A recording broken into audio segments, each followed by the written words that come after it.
आप सभी का पुनः स्वागत है लाइव स्टडी लाइफ टाइम पर। आज हम बात करने जा रहे हैं BA part first year, second year, third year. जिन विद्यार्थियों के पास संस्कृत सब्जेक्ट है उनके लिए यह वीडियो आज मोस्ट इम्पोर्टेंट होने वाली है। जिन विद्यार्थियों ने संस्कृत में कुछ नहीं पढ़ा और एग्जाम आ चुकी है और वो संस्कृत के पद्यांशों की व्याख्या करना चाहते हैं, क्योंकि आज हम उसी टॉपिक पर बात करने जा रहे हैं कि पद्यांशों की व्याख्या कैसे करें जब हमें पद्यांश का हिंदी अनुवाद नहीं आए। यह वीडियो दो तरह के विद्यार्थियों के लिए महत्वपूर्ण होने वाली है।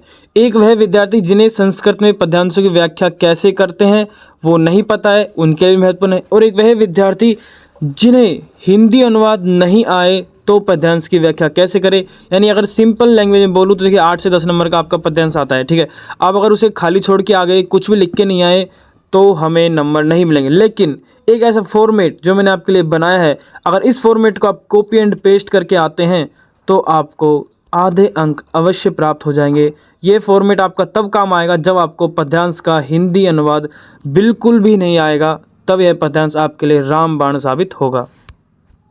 पुनः बता दूं, ये फॉर्मेट सिर्फ पन्ने भरने के लिए काम आएगा, ठीक है। यानी कि मान लो आपको थोड़ा बहुत हिंदी अनुवाद आता है, अगर थोड़ा बहुत आपको हिंदी अनुवाद आता है ना, तो फिर आप इस फॉर्मेट की सहायता से पूरे अंक प्राप्त कर सकते हैं। और अगर आपको बिल्कुल भी हिंदी अनुवाद नहीं आता है तो आप इससे थोड़े बहुत अंक प्राप्त कर सकते हैं। वे विद्यार्थी जिन्हें सब कुछ आता है, पद्यांशों की व्याख्या करना भी आता है और जिन्हें हिंदी अनुवाद भी आ जाएगा, हाँ, जो बोलते हैं हाँ हम हिंदी अनुवाद भी याद कर लेंगे, तो वो ये वीडियो ना देखें तो ही। जैसे कि आप सभी को पता है कि हमें बीए के अंदर पन्ने भर के आने होते हैं और ये फॉर्मेट भी कुछ इसी प्रकार का है कि हम पन्ने कैसे भरें। हाँ, लेकिन इसमें हर एक पंक्ति जब आप पढ़ोगे इस फॉर्मेट को तो आपको हर एक पंक्ति ऐसे लगेगी जैसे कि हाँ वास्तव में पद्यांश की व्याख्या की है और हर एक शब्द महत्वपूर्ण है जो कि हमने इस फॉर्मेट में पंक्तियाँ लिखी हैं। तो देखिए, सबसे पहले हम बात कर लेते हैं कि पद्यांशों की व्याख्या आपको करनी कैसे होती है। उसके बाद में हम इस फॉर्मेट को समझेंगे आसान तरीके से कि जब हमें किसी भी पद का हिंदी अनुवाद नहीं आए तो क्या करें, इस फॉर्मेट को हम कैसे अप्लाई करें ताकि हमें आधे अंक तो प्राप्त हो ही जाएं, ठीक है। देखिए, सबसे पहले आपका जो पद्यांश आएगा वो आपके सामने आ जाएगा। उसकी व्याख्या कैसे करनी है, सबसे पहले आपकी व्याख्या में 3 चीज़ आती हैं। प्रश्न आएगा कि निम्न प्रस्तुत पद्यांश की प्रसंग व्याख्या कीजिए, ठीक है। तो सबसे पहले आपको लिखना होता है प्रसंग। क्या होता है? प्रसंग लिखना होता है। आगे बताऊंगा कि प्रसंग में क्या लिखना होता है। उसके बाद में आपको सेकंड बनता है व्याख्या। क्या करनी होती है आपको? व्याख्या। और थर्ड आपका बनता है इसमें विशेष, ठीक है। वो नहीं बोलेगा पर्सन विशेष के लिए, लेकिन फिर भी आप लिख के आइएगा, आपको अच्छे अंक प्राप्त होंगे, ठीक है।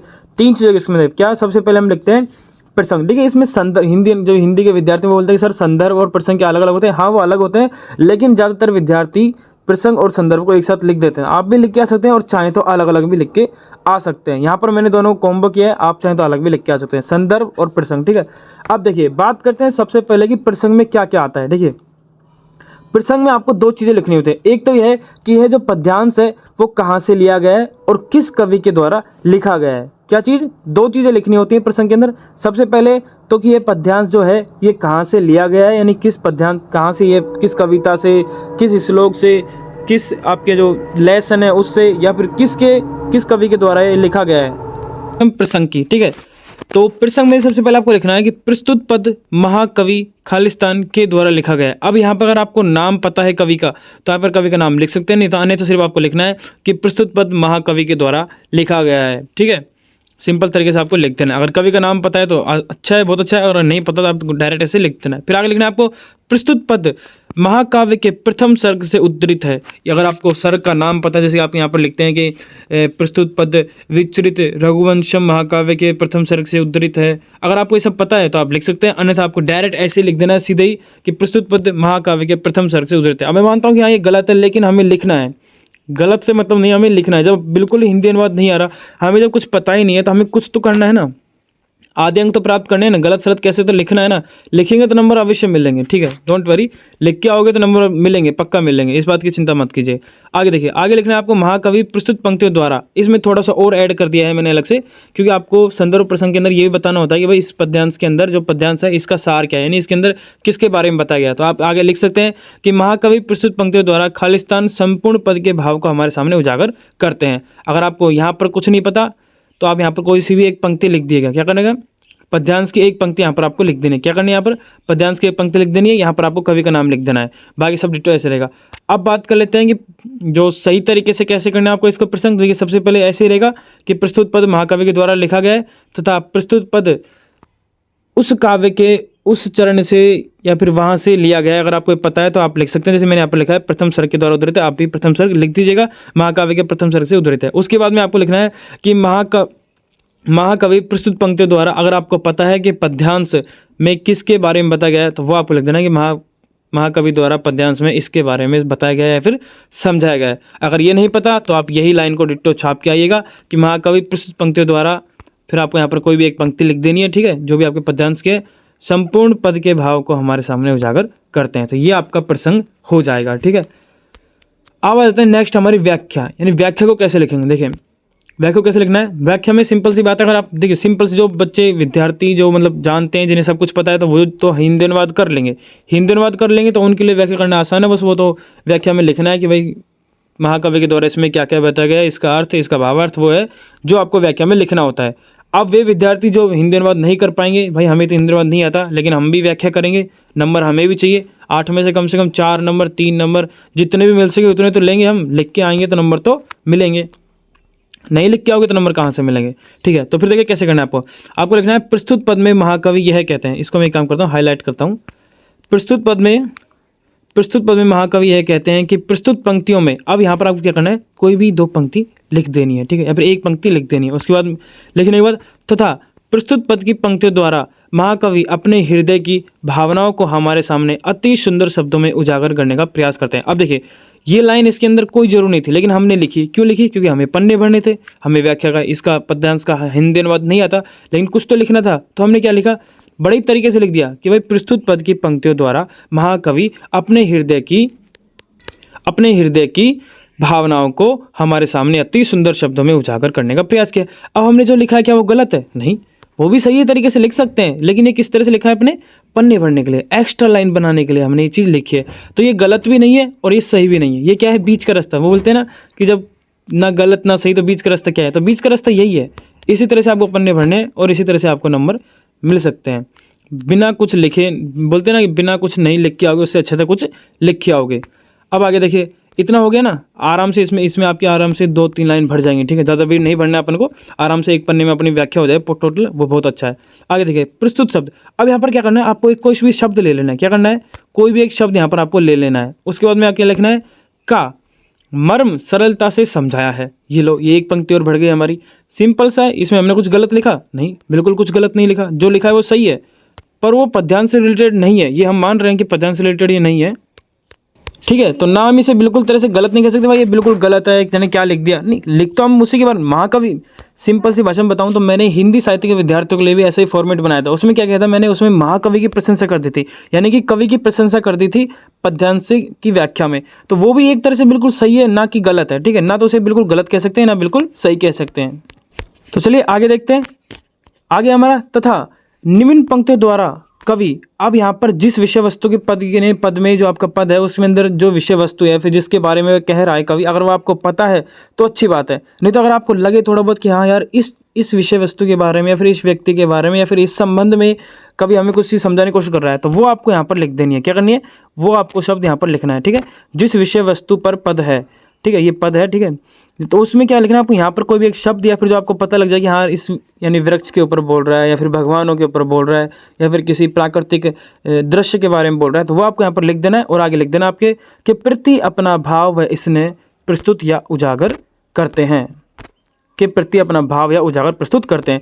अब एक बात बताएं, अपन इतना सब कुछ पढ़ा, पहली लाइन हमने क्या लिखी थी कि प्रस्तुत पद में महाकवि यह कहते हैं कि प्रस्तुत पंक्तियों में अपने पंक्ति लिख दी, तथा प्रस्तुत पद की पंक्तियों द्वारा महाकवि अपने हृदय की भावनाओं को हमारे सामने अति सुंदर शब्दों में उजागर करने का प्रयास कर रहे हैं। क्या ये गलत है? नहीं, इसे बिल्कुल गलत नहीं कह सकते, ना बिल्कुल सही कह सकते हैं। आगे हमने लिखा कि प्रस्तुत शब्द, अब हमने कोई भी शब्द लिख दिया, का मर्म सरलता से समझाया है, तथा निम्न पंक्ति द्वारा कवि, फिर यहाँ पर हम कोई भी जो महत्वपूर्ण जो शब्द है यानी जिसके ऊपर हमारा पद्यांश है उसको लिखेंगे, के प्रति अपना भाव है इसने प्रस्तुत या उजागर किया है। देखिए मैं ये सब कुछ क्यों बना रहा हूँ, क्योंकि आपका जो एग्जामिनर होगा वो आपको पूरा पढ़ने नहीं बैठेगा कि विद्यार्थी ने इतना बड़ा लिखा है पर इसमें क्या क्या लिखा है वो देख लेगा। वो देखिए यहाँ आपके देखिए प्रस्तुत पद्यांश में महाकवि, मान लीजिए आपको कवि का नाम याद नहीं है तो वो 2 नंबर आपके काट लेगा, ठीक है। फिर वो क्या करेगा, आगे देखोगे हाँ भाई बच्चे ने विद्यार्थी ने लिखा है, तो वो क्या करेगा, आपको पूरा नहीं पढ़ेगा पर आप थोड़ा बहुत यहाँ पढ़ लेगा कि हाँ चलो मतलब लिख रखा है, कुछ विद्यार्थी ने लिखा तो है, तो वो आपको 8 में से अगर 8 नंबर का आएगा तो कम से कम 4 नंबर तो दे ही देगा। भाई फ्री के 4 नंबर हम क्यों छोड़े? जो सब चीज़ फिक्स है, ये पूरा फॉर्मेट फिक्स है, ठीक है। इस फॉर्मेट के अलावा मान लीजिए मेरे मन में ये विचार आए, आप इसके अंदर और भी कुछ ऐड कर सकते हैं, ठीक है। ऐसी कोई बात नहीं। देखिए आगे क्या करेंगे हम, आगे हम करेंगे कि कोई भी 2 पंक्ति आप यहाँ पर उठा देनी है, फिर 1 पंक्ति आपको यहाँ पर लिख देनी है और आगे लिखना है कि निम्न शब्दार्थ, या फिर कोई शब्द आप यहाँ पर उठा सकते हैं, ठीक है। कोई शब्द भी यहाँ पर रख सकते हैं आप। निम्न शब्दार्थ पर या फिर निम्न शब्द पर कवि का भाव अति शोचनीय व गंभीर है। सिंपल सी एक लाइन और ऐड हुई हमारी कि कोई भी यहाँ पर आपको शब्द लिख देना है और लिखना है कि आगे निम्न शब्द पर कवि का भाव अति शोचनीय व गंभीर है। ये आपकी व्याख्या हो गई। आराम से इसके अंदर आपके 5-7 लाइन भर जाएंगे आराम से और आपकी व्याख्या कंप्लीट है। ये व्याख्या उन विद्यार्थियों के लिए जिन्हें पद्यांश का हिंदी अनुवाद बिल्कुल भी नहीं आएगा। तो हम क्या करें, 8 नंबर या 10 नंबर का आएगा तो क्या हम उसे जाने दें ऐसे ही? नहीं, बिल्कुल नहीं। हम नंबर लेंगे, आधे नहीं तो आधे से कम लेंगे, पर नंबर लेंगे ज़रूर। 4 लेंगे, 5 लेंगे, 2 लेंगे, 3 लेंगे, कितने भी लेंगे पर लेंगे ज़रूर, ठीक है। वैसे भी मुझे कोई छुपाने की बात है नहीं, आप सभी को पता है कि बीए की कॉफ़ियाँ कैसे चेक होती हैं, ठीक है। अगर मैं सिंपल और पारदर्शी बात करूँ तो आप सभी को पता है बीए की कॉफ़ी कैसे चेक होती हैं। आपके उत्तरों को सिर्फ 2 लाइन पढ़ा जाता है, उसके बाद में देखा जाता है कि विद्यार्थी ने पन्ने कितने भरे और उस हिसाब से नंबर दिए जाते हैं। मैं पहले भी बता चुका हूँ इस बात को, तो इसलिए मैं उन विद्यार्थियों को लाया हूँ जो विद्यार्थी बिल्कुल नहीं समझ पा रहे कि अगर पद्यांश आ गए, पद्यांश आपके फिक्स है आएंगे, ठीक है। तो क्या हम उनके नंबर ऐसे ही जाने दें? अगर हम हिंदी अनुवाद नहीं आता तो क्या करें? कॉफ़ी को खाली छोड़ के आने से अच्छा है हम कुछ करके आएँ, नंबर तो मिलेंगे। क्योंकि आप सभी को पता है कि व्याख्या में आपकी 2 लाइन पढ़ेगी टीचर, उसके बाद देख लेंगे हाँ भाई बच्चे ने आगे भी कुछ लिख रखा है, इसका मतलब कुछ लिखा है। तो 2 नंबर 3 नंबर, अगर 3 नंबर व्याख्या के भी दे दिए, 1 नंबर प्रसंग का दे दिया, मान लीजिए विशेष में दे दिया 1 नंबर, तो 4 से 5 नंबर तो वैसे ही मिल गए, ठीक है। तो 8 में से 4-5 नंबर मिल जाए तो क्या दिक्कत आ रही है फिक्स लाइन की सहायता से। आगे आपका थर्ड आता है विशेष। अब विशेष में वो विद्यार्थी जिन्हें सब कुछ आता है वो तो क्या करेंगे कि आप सभी को पता है कि इसके अंदर क्या क्या विशेषताएं हैं, वो आप यहाँ पर लिख सकते हैं। अब बात करते हैं उन विद्यार्थियों की जिन विद्यार्थियों को कुछ भी नहीं आ रहा कि विशेष क्या है इसमें, तो वो क्या करेंगे, कुछ इस प्रकार से लिखेंगे कि प्रस्तुत पद में महाकवि समझाते हैं। 1 लाइन लिख देगा, कुछ भी अगर आपको थोड़ा बहुत अंदाजा लग जाता है वो लिख दीजिएगा, नहीं तो कोई भी 1 लाइन लिख दीजिएगा पद्यांश में उठा के। आगे आपको लिख देना है महाकवि द्वारा निम्न पंक्तियों पर अधिक गंभीरता पूर्वक ध्यान दिया गया है। ये लाइन नेक्स्ट लिख दीजिएगा। थर्ड लिख दीजिएगा महाकवि ने प्रस्तुत पद में, फिर यहाँ पर आपको कोई भी एक शब्द यानी प्रस्तुत पद में जो भी आपको महत्वपूर्ण है उसको लिख दीजिएगा। यानी वही मैं बता रहा हूँ फिर से ही, भाई प्रकृति के बारे में, भगवान के बारे में, कोई सरस्वती माता के बारे में, फिर जिस टॉपिक के भी बारे में आपका पद्यांश है, अगर वो आपको पता लग जाता है शब्द से, कोई शब्द ऐसा आपको पकड़ में आ जाए, दिख जाए, तो उसको यहाँ पर लिख दीजिएगा और आगे लिख दीजिएगा के प्रति हृदय के भाव उजागर किए हैं। अब क्या हमने ये गलत लिखा कि भाई महाकवि अपने हृदय के भावों को उजागर किए हैं? क्या गलत है? नहीं। सही है? नहीं। तो ये है बीच का रास्ता, ना गलत ना सही, बीच का रास्ता इसे कहते हैं। तो ये आपकी विशेष, ये हो गया आपकी व्याख्या और ये आपका प्रसंग।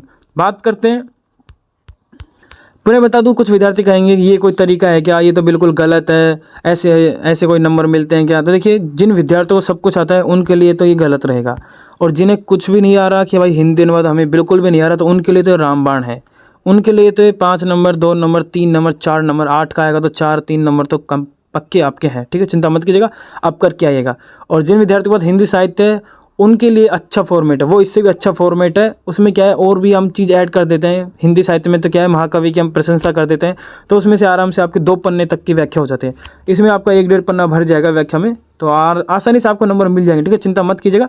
जिस पद्यांश का आपको बिल्कुल भी हिंदी अनुवाद नहीं है, वहाँ पर इस फॉर्मूले को आपको फॉर्मेट को काम में लेना है और आप अच्छे से आधे अंक प्राप्त कर लेंगे।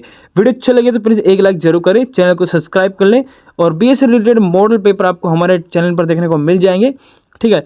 2023 के अंदर जितने भी हमने मॉडल पेपर बनाए थे उन्हीं में से आपको परीक्षा में सेम प्रश्न देखने को मिले थे, और इस बार भी 2024 के भी हर सब्जेक्ट के मॉडल पेपर बना दिए हैं। प्ले लिस्ट में जाकर आप देख सकते हैं। हिंदी साहित्य के विद्यार्थियों को भी आपको चैनल पेज पर देखने को मिल जाएगी वो, कि कोई भी गद्यांश पद्यांश आए, फॉर्मेट को कॉपी एंड पेस्ट कर दो।